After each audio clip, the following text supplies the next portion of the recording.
Hello everybody and welcome to another list video here at Playing Board Games. I'm joined by Daniel from Quick Learner. How's it going? Hello, it's going pretty well. I'm excited to talk about some more cards. I feel like there's a lot of cards that are, old ones, but are gotten more interesting too. So I love this topic. Yes, and this is, I think, a very fun one that's a good thing to revisit because, as we were just talking about before we started recording this, things always, get better, right? Like, when you add more cards, it's very unlikely, apart from situations of power creep, which ARKHAM doesn't have a lot of, just straight-up power creep that just, nullifies cards completely to the point where it's just, delete it. Everything just kind of gets better. So this is a kind of celebration of 5 cards that get better throughout this. And as you do for this one, I've made it so that all mine are from different classes as well. Just makes it a bit more fun. So these are not in any particular order. Well, they actually are in an order. It's by class. But they're not this is not number 5 is the least improved of the 5. It's just one of those things. They're just 5 cards from each of us that we think have improved with Drowned City. So, Daniel, why don't you take it away with the first one here, which is Tinker. This is a event that attaches to a tool asset and lets that asset take up 1 fewer hand or accessory slot. Turns out there's a lot of tools in the Drowned City, so this card has gotten better. There's just a lot more targets. I always thought this was a pretty good card from Hemlock Vale. I mean, it's a pretty recent card. But it seems that since Scarlet Keys, where we got Keimani, who has tool access, we've gotten more and more tools. Wilson cares about tools. And no one actually cares about tools in this set, but they gave us a lot. They gave us Crowbar, maybe the most important one to talk about because it's in class. But then the Guardian ones too, the nautical charts, the hand hook, the evade one, anchor chain, maybe a few other ones. Are there any other tools? Maybe not, but the fact that you can have them all in play with Tinker is actually quite good, and I think just having more targets for this just makes the card better. It's a little bit of an awkward card to begin with because you have to play the asset first and then put Tinker on it. Again, the more tools you have, the less of a problem that really is. Yeah, it's one of those things where with Tinker, you kind of just put it down on the first tool you get, which is nice because you don't really need to build around it in terms of I need to place it on this one, because it's just this one is now free, right? And that's pretty good. To sound a bit like a broken record, because we just recorded a video talking about this, but you'll notice that a lot of the cards here are actually going to be Feast of Hemlock Vale cards. And I think that this is a big showcase of, on the back end, I'd wager, and I think this is kind of made true by the fact that the auto fail symbol was the symbol for Drowned City, and the first expansion was the Elder sign, that this was the end of what the ARKHAM was in terms of its original release format. And when they were doing Drowned City and Hemlock Vale, they probably knew that rotation was coming, because it's not like they decide this and then the next day go live for a stream. They work they work in years at companies like this. So this, we're going to see a lot of synergy where cards improve from Feast of Hemlock Vale into Drowned City, which, I mean, there's going to be a lot on this list, so just prepare yourself for that. Yeah, there's 3 more tools. I just looked it up. Seeker ones, the Forensic Kit, the Oculus Mortuum, and something else that doesn't take up a hand slot anyway. But there's a lot of choices. So I feel like we'll get more tools in the future, but tools are legit. Yeah, for sure. My Guardian one is First Watch, and in theory you can put this for any tactic, but I put it on First Watch here because this is the one that I used with this first. First Watch lets you just divvy out the encounter cards during the Mythos phase, except no one else except you can take more than one of them as a Guardian. But this is a big shout out to Book of War, because that is probably, I think, the most, I don't want to say impactful card that Guardians got in a long time, but it's the most new archetype supporting card, where now if someone says, I'm a Book of War deck, you're oh, I know what that means. You're going to be playing tactics and then like trying to recur those tactics, and then like maybe trying to do some gross things with your Book of War to make it like last longer, right? Whereas opposed to someone was like, I'm a machete deck, it's like, oh, okay, you're just fighting, right? Like this was like a new archetype for the Guardian class that they were able to take advantage of, and it turns out recursion is very good, and controlled recursion is probably the way that you can balance it to be fair, because I think that Book of War is a fair card, but I think it's also a powerful card to enable new things. And I chose First Watch because I always thought this card was fine, but it's not really worth it for like one of your 30 cards in your deck before, even as a support. But when you're able to play this one copy of First Watch 5 times, like that's pretty good. And I think that's a really noted improvement for controlling 5 of the 16 Mythos phases in the game. If you have an extra Book of War to fill that up or like add more secrets to it, you can control over half of the Mythos phases in the game, which is a lot of power provided to the players. Yeah, what I find interesting about Book of War is essentially it turns events, tactics, into assets, because you get to use them more than once, right? The whole benefit of having an asset in play is it's not just there for a one-shot effect. It's pretty powerful because you get to use it over and over. And these tactics, I think, are built so that you only get to do them once. But now you combo with something else and you're recurring something that doesn't normally get to be recurred. I've seen people talk about even Skids O'Toole recurring his On the Lam just because, you know, play it once for like a tough spot, that's good. Play it more than once, especially the advanced one, and now you're actually like ignoring enemies several turns, like maybe half the game. That's probably incredible. Yeah. So it breathes life, Book of War does, into a lot of old cards and maybe combinations of cards that now work and they might not have had legitimacy before. Yeah, 100%. All right, let's go. One other thing I could say about First Watch. There's an investigator that came in this box that maybe wants to do this, right? Oh, yeah, Gloria Goldberg. Yeah. Yeah, which is nice. One of the few look cards that she still can have and play with. All right, let's go to your Seeker one here, which is... This one's just kind of an obvious pick, but it's worth saying, right? Steady-Handed was already like a goated card, but the Drowned City added to the whole precision archetype, succeeding by exactly something. And there's a lot of cards, right? There's... Well, it's not even just the succeed by exactly, but certainly there's the correlate all its contents, Antikythera, maybe there's something else I'm thinking of. The ally guy, Alton O'Connell. So, you know, having this card around can make all of those effects actually do what you want. But then there's just Lucius Galloway himself, right? Yep. He wants to succeed by at least 2. Well, how about if you succeed by 1 or more? And now you can use his ability and heal the horror, because that seems really good for him, especially since he tanks a lot of horror. So, I mean, this card is just, it's really solid, but now it has even more cards in its archetype. So level 1 is just so open to so many investigators. It makes it really, really fit into anything that they print now. It's kind of like you look at the grand scheme of things now when you see everything, and you actually like wonder, were these decisions made on purpose, right? So like the heal 1 horror on Steady-Handed seemed like good when it came out, right? Like you're like, it's not why you're playing the card outside of Roland Banks, right? And maybe Joe Diamond. But now in retrospect, like when you look at it, you're like, oh, this actually, like, it pops off in Lucius Galloway, like you said, for the reasons of dealing with his weakness. But it also works well for Agatha because she can get a lot of ping effects in her Mystic cards, and this can help kind of like circumvent the damage that she's taking, right? The horror that she's taking from those.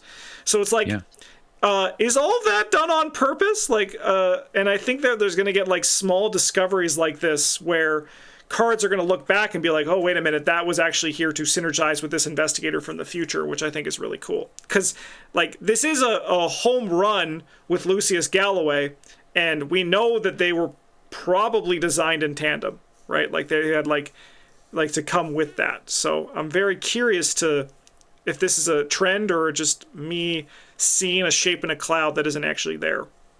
No, I think you're right. It seems that Kate also was designed for or with some of these Drowned City tools or science cards in mind as well. And now she gets access to them, has a little bit of a fuller card pool. But what's interesting is that they held back on part of the archetype, which seems to overlap with what Agatha wants to do, which is seal or cancel tokens, right? So the correlate all its contents has the succeed by exactly part, but it also has the cancel part. And that card probably wouldn't make sense with if it were released in the previous set. So they held back a bit and said, okay, you understand the base layer of this secret thing we want to do. Now we're going to add a little bit more to it, so it's more available to extra investigators, which we couldn't have released at the same time anyway. So and it was now kind of like Kate was a little plant actually for Lucius and Agatha. Yeah. And I wonder if the next set we're going to see expanding on sealing and revealing extra tokens, but they're going to drop the precision, right? Like that's, it's like, so this might be like the natural progression that cards take going forward, which is pretty exciting from the designer perspective in my mind. I think that's really cool.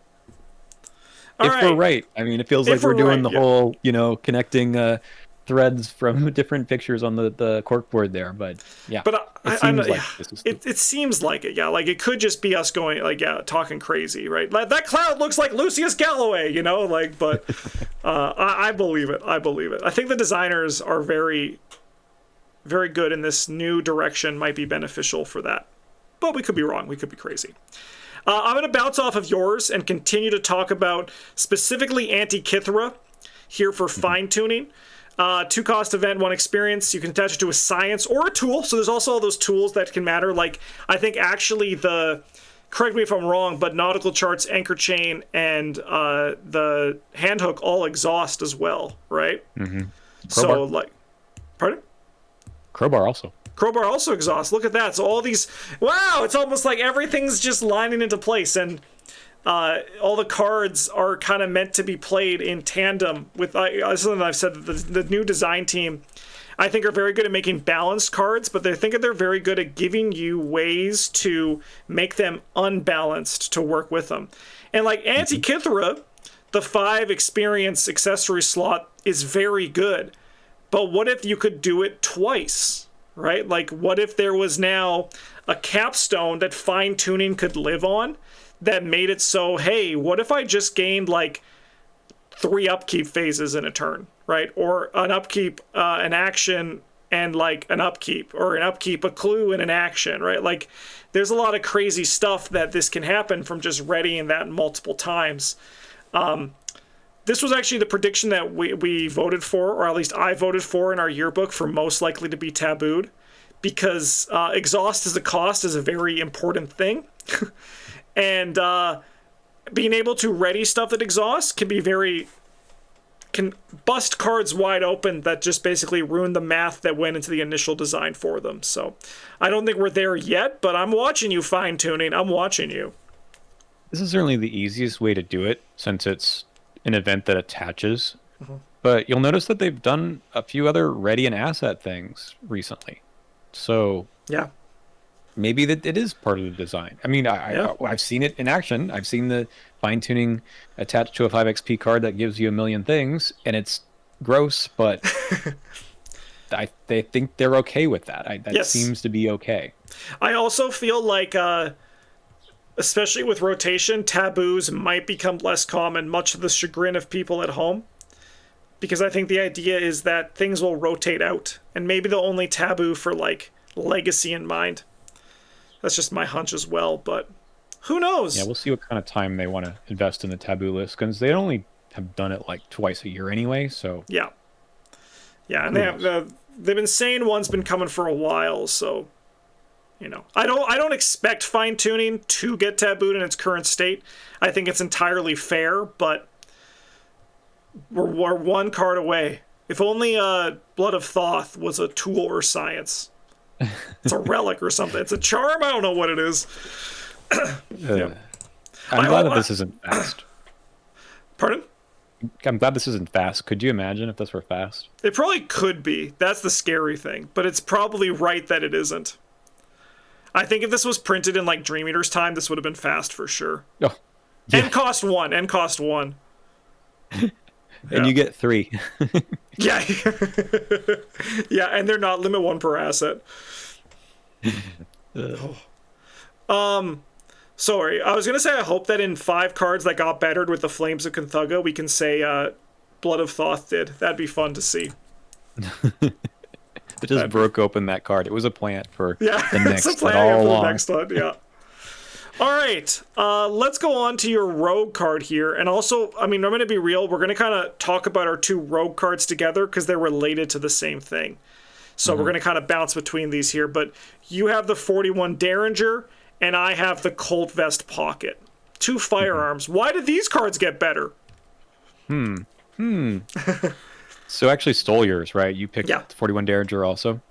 Yeah. And I think this card is just a bit underrated anyway. I think the card actually does a lot of work. But you know what would make it do even more work? If you had a ally that could put it into play for free. Well, not free, but without spending an action. If you could get an extra shot off of it with said ally, Robert Castaigne, I'm looking at you. And also, if you can get more ammo on it with Locked and Loaded. Oh, and there's actually support for doing even more. What if you had a crack shot that gave you the +3 that you needed to succeed by 3 to take additional action? There's a lot of support for this card in the box, and I've seen it being a really good choice for Michael McGlynn simply because he likes one-handed weapons, and this is a really good one just to have to enter play. Sleight of hand is fine, I think, in this whole build, but this is a core set card. Everyone has this, right? So nice job, 41 Derringer. Yeah.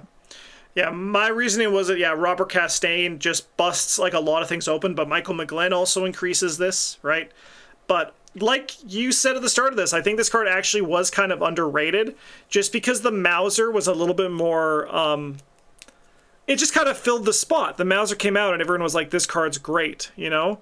But like, Tony and Michael use both of these guns very well. Like the Derringer is a very good card. And I understand why they have the once per turn on it. Because it'd be nutty if you could just be like, blat, blat, blat, blat, right? And just go crazy. But I think that it is actually a really nice card. And Robert Castaigne gave a reason to people to try it out more. And then suddenly it's like, wait a minute. Maybe this ain't as bad as I thought it was. It's once per turn, but you know, what if Carson gives you an action on his turn? Yeah. Which isn't your turn, it's his turn. Yeah. Yeah, Can you even take though an it additional says, action on his turn? yeah, even though it's as if it was your turn, it's not actually your turn, it's his turn. Don't get it That's right. twisted, kids. Yeah. Don't mess it up. Yeah. So mine is pretty much the same for Colt Vest Pocket. I went for just another gun, but not having to spend an action to fire this and also getting a shot off of it means that the downside is like really minor for this. There's also the upgraded version, which I think the only difference is that you get the +2 fist when you're using it for Robert Castaigne. Otherwise, they function like pretty much the same for use with that card. But like being able to take like treat this as essentially an event where it says with Robert Castaigne, you're going to spend 2 to take 4 fight attacks during your turn, right? Like that's a pretty all right place to be for just like peppering down a big enemy and just like that fantasy of just like pulling out the Colt Vest Pocket and going blat, blat, blat, blat, blat, and then like getting rid of it. Yeah, you could do it. I think you need a lot of enemies around or maybe 3 to 4 players to make this work better. Yeah. But it does what it says. Yeah, I mean, also, like, even, like, when I did this in 2-player with Tony Morgan and Robert Castaigne, I just held it for the boss. And when the boss came, I just, like, unloaded all 4 of the ammo, because one of it was free, into the boss, which was, like, really nice. And you just, like, don't have to think about it. And then, also, if you don't want to play it, this is just, like, with Robert Castaigne, a new card in your hand, and the use of his ability, which I think is a really nice way of using Robert Castaigne. All right, let's go to our Mystic cards, and you have Foresight. Foresight. When Foresight came out, it was for Norman Withers, who looked at the top card of his deck. So this card really was about like using the immediately play that card at -2 cost or canceling a weakness, kind of. So that's good, but there's another half of the card, which is about looking at things from the encounter deck and naming that card, which admittedly he could sort of do. I mean, there are ways to do it. But now that we have Gloria Goldberg, a totally new investigator that we'd never seen before, who can look at the top card of the encounter deck all the time, or maybe even with a little bit more support in the box with Eye of whatever it is, that lets you play with the top card of the deck revealed. This card is just like an easy include if you're already doing those other cards. So not much more to say about this, but it fits into that kind of encounter card cancellation without having to just guess. And I do feel like this is very accurate because, correct me if I'm wrong, but you brought this with Daisy in our with the Eye of Gadada Nana Nana in our curse run, right? So like just shows that this card is now kind of ubiquitous enough that you can run it in combo with that new asset. Yep. Very nice. And it was good. Yep. All right. What was mine? I forgot what my number 2 is. Oh yeah, of course, it's Olive McBride. She's always great, but she makes every list video, right? she is. She's a very good card. But what's really big about Olive is that there is this Agatha Crane thing that we've kind of been poking at throughout this whole video, where, you know, the whole ability that Olive McBride now says, hey, why don't you also get an extra action this turn to play a card, right? When you activate Olive, you're now also just being able to trigger an insight or like a spell, whatever it is, from your discard pile with Agatha Crane, which is really good. I thought like Agatha Crane was going to be a good investigator. I remember when I did the video with Eric when she was revealed, and I was just like, I had like a turn during that video where I was like, no, she actually does seem really good. This is a good ability, right? Like just being able to play these cards multiple times is very nice. And turns out, like everyone else in this box, the investigator is very powerful. Agatha Crane is actually a very strong investigator with a very good ability and a very unique style of play for how you're like treating things, right? And Olive McBride just allows you to trigger those things to get there. Additionally, though, there are cards in this set that care about when you reveal multiple tokens or when you ignore multiple tokens. There are the 2 mystic assets, Eyes of the Dreamer, Breath of the Sleeper. And there's also the Stormblade, the specialist card, which is a little bit like janky and like not particularly like appealing for the experience cost, but Olive McBride is one of those things where she's just got all these new tools to play with that go beyond just like where she was just last year, where she was kind of like here for Sixth Sense and Wither and for Father Mateo. She's now has a whole other different like archetype she can explore and play in, which I think is really cool. Yeah, you're right. I hadn't thought about it that way. She was part of the token fishing archetype, and now she's part of the token canceling archetype. Yeah. Which is, I mean, going back to us like holding, like going to the corkboard with all of our conspiracy things, she makes so much sense with this upgrade now, right? Like before it was just like, oh, an upgraded Olive, that's great, she's powerful. But now I'm like, this upgraded Olive was actually like a sign for what we were going to be seeing in the next expansion. Which is really cool, because even in her own expansion with the Curse and Bless thing going on, that made sense for Kawaku, right? Yep. That was what she was there for. But you know what? Come back to the game store, buy another box, and she still makes sense. Yep. Yeah. Good job, team. It's very interesting. It's very interesting. All right. I would love for the devs to watch this video and you're like, oh, wow, we're so smart. Yeah. They're just like, we didn't think about that at all, but we're going to take that credit. Yeah. I mean, yeah, go ahead.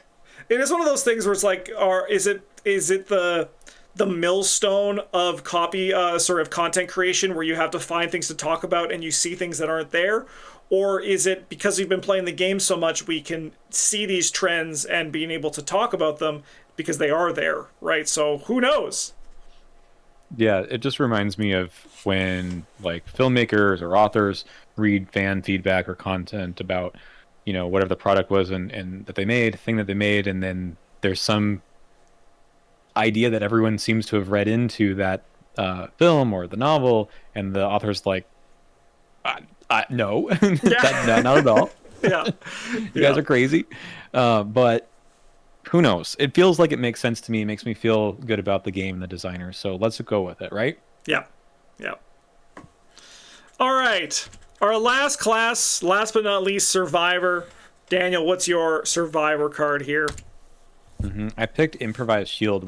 Have to go way back before Piece of Hemlock Veil, the Scarlet Keys, which is actually funny. I thought this came out in Hemlock Veil because of all of these cards that seem to have a little reprise, as it were, in this current set. So we have the Profane Idol, which is basically the same card, except for it soaks horror and it is an accessory slot item, but it's the same text. You can only play it from the discard pile. You can it shuffles into your deck when it's defeated instead of discarding. So it's literally the same thing, but it's kind of weird. Like, why did it come out in the Scarlet Keys? I'm not totally sure. Like, it didn't have any particular synergy with Daryl other than he might want some meat soak. Yeah, I got nothing on that, but it felt like it makes sense now that we have this set that cares about discarding things, especially things that are in play with the events like catch and unconventional method, Yep. and for things that can discard things from your hand, like nautical charts, which is just crazy good, right? So I found I played this with Patrice, and that wasn't really like a good showcase for how you could play this card now. Although actually it was a good showcase for the card with Astral Mirror, right? It was a good card. However, I played the Profane Idol recently in a Bob Jenkins deck, and I thought it was really good in terms of being able to discard it from my hand with nautical charts. Yep. So I said, I wish there was a way to do this with another asset that could soak a different type of damage. And I was like, oh yeah, there is one. There's Improvised Shield. Unfortunately, this card does take up a hand slot, which can be tough. But you know how you get extra hand slots? We got some ways to do that. You can use Tinker that I talked about way at the beginning of this video. But even in this set, we have Scientific Studies Grant, which can hold other tools or science assets. What else? Well, I mean, Hidden Pocket came out in Scarlet Keys, and that can attach to armor, which is this. Kind of weird. You can have a pocket in your shield, the trash can lid. Yeah. It's a gun. Put a gun in It's just pull the gun up from the shield. Yeah. I mean, it's on the other side of the trash can lid. That's why he's hiding it, right? Yeah. I don't know. I think this actually, it just felt a lot better when I was playing this Bob deck to play something from the discard pile because he gets an item to play. Oh gosh, I hope he can play from the discard pile. Does Bob say it could be from just your hand? I'm gonna have to look it up. I mean, that's a good question because I know I was about to talk about Travis and Bryn built a deck and they brought it to a game day, and a big thing was Improvised Shield as part of it. Maybe it doesn't work. You may take additional action during your turn, which can only be used to play an item asset from the hand of an investigator at your location under their control. All right, just kidding. This card is trash. But I mean, like, if you think about it, it is trash. It is. But like, if you're if it's the only item you play, you're not getting an action. But it is kind of like, as long as you're playing an item from your hand, this is still kind of a free thing to play it, right? Yeah. But I do think that the Improvised Shield and the Profane Idol are really nice in this thing because obviously there's a lot of new discard synergy. So being able to actually discard them for positive effects means there's more likely to play it. But I think that Improvised Shield and Profane Idol are actually pretty fun in Bob Jenkins. Beyond all this, because also what's fun is putting 2 damage on it or 2 horror on it and then selling garbage to Joey the Rat. Yeah. And then just like playing it again. Like, that's pretty good way to not die. And I know survivors have a lot of good ways to not die, but sometimes it's about finding the best way in your deck to do the thing the class does, right? So, I mean, let's just put another pitch in for this card and for Profane Idol in George, right? Yep. He plays with a low number of cards in his hand. The fact that you're playing it from your discard pile, even if it kind of sucks in other reasons, like Weather Coat, is just cost nothing, takes up a different slot. The fact that you get to play it from the discard pile is a huge benefit, I think. So we'll take the other lumps, I suppose. And the 3 damage is not nothing. So Yeah, no, Bryn played both Improvised Shield and Profane Idol in his George Barnaby deck. Because it turns out also when you are just discarding cards naturally and then this also replaces itself, like, again, if you turn the downside of discard into a positive, there's no issue with running these cards. Like, it's just all good. And I think that this card has gotten better with Drowned City, because before Drowned City, I never saw anyone play it. And now I've seen people play it like once a month. I saw you, Bryn, and then I saw someone on a game day bring it as well. Like, it's just, it has improved. And this is one that we spoiled, so, you know, it's like watching your kid grow up. what did you say about it at the time? Oh, it's good with Cornered. Ashcan Pete, I think, is probably another thing. You could play it in Wendy Adams if you want some soak. Yeah. Because, like, that's the thing, is we only had a couple of ways to discard things from your hand. You're right, 2 of them were on an investigator card, so you thought about it that way. But nautical charts, anchor chain, maybe hand hooked, maybe some other things like Bound for the Horizon are going to be so ubiquitous in the next couple of years that discarding things from your hand is not just limited to a 2 XP card like Cornered. Yep. But you know what it is? Another thing that you can do, 5 XP card that discards things, like Gift of Nodens, which goes into mine, which is Resourceful. Now, you might be thinking, it's like when I say, like, whenever we say, hey, Tony Morgan got better with all these weapons, right? How can someone that is that good get better? And it's like Resourceful. This card is a very powerful card. How can it get better? Well, thanks for asking. What if you could play this Resourceful 4 times, right? Like, what if each Resourceful was more resourceful? This is kind of here just, I think, as a general card for all of the really good survivor skills. Brute Force, Contemplative, right? Even though that came out in this one. But, like, all the ones that came before this that are just, like, really strong, like, even, like, long shot, more long shots are very good. But Gift of Nodens represents a big boon to the survivor skills where just, like, all of them got better because now you can play them all multiple times. Going back to what you said for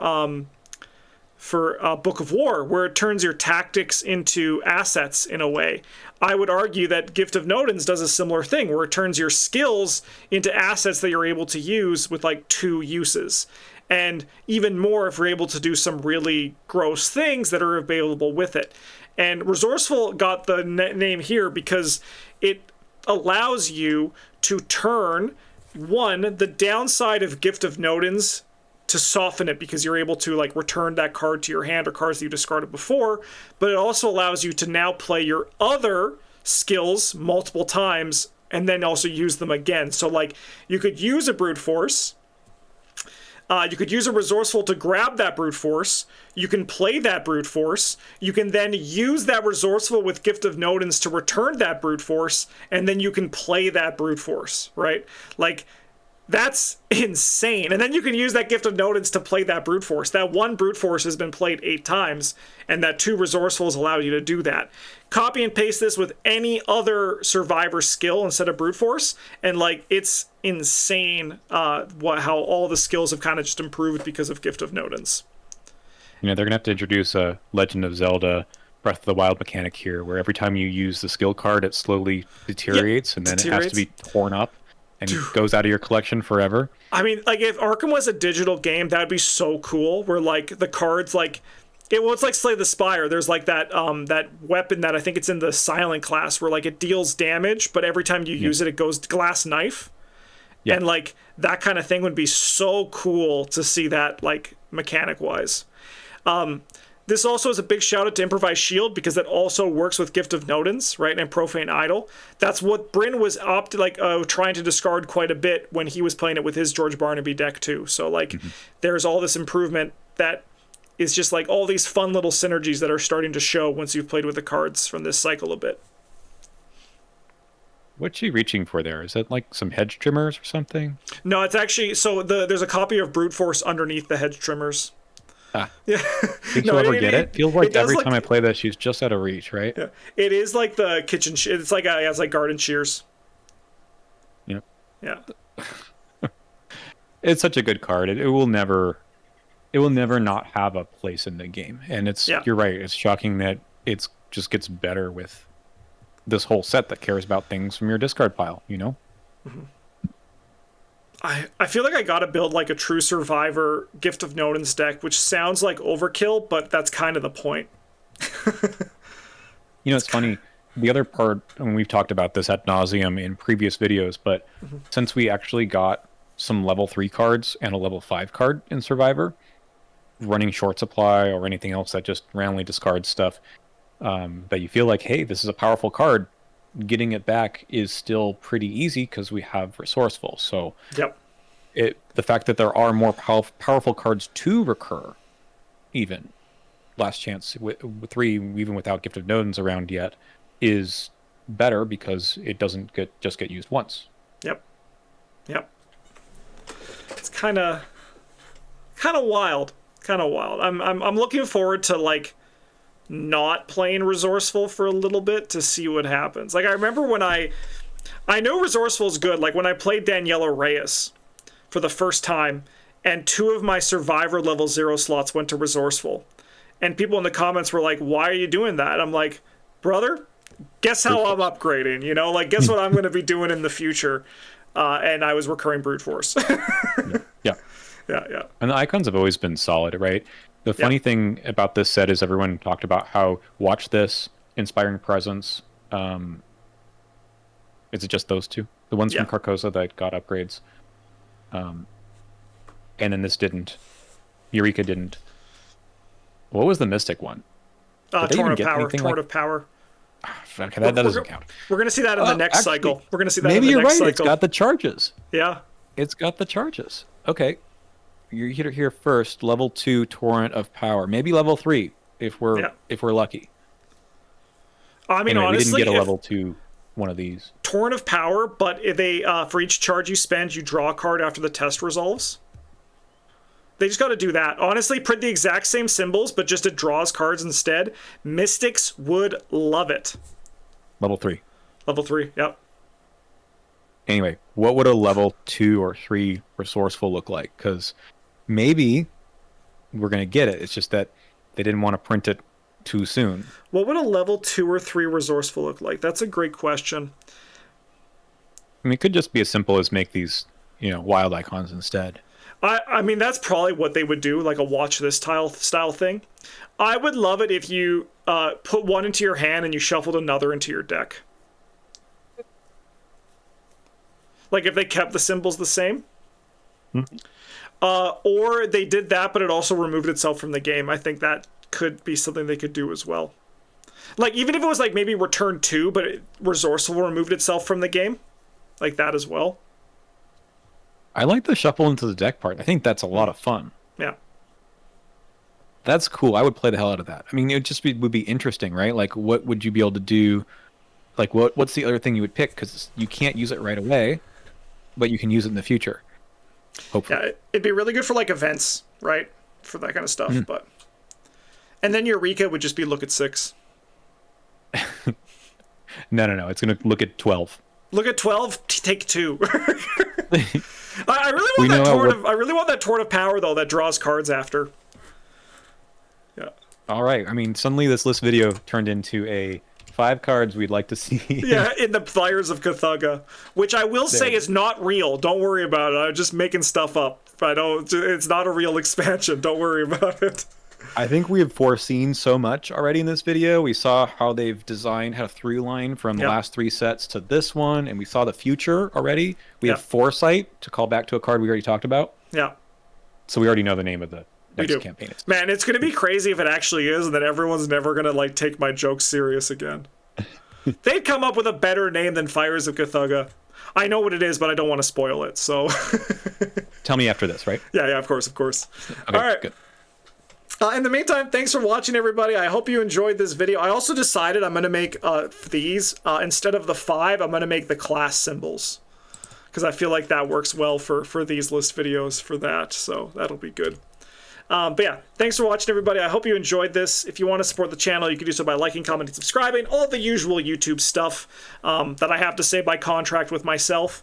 But have a good one. Thanks for watching, and as always, GG's.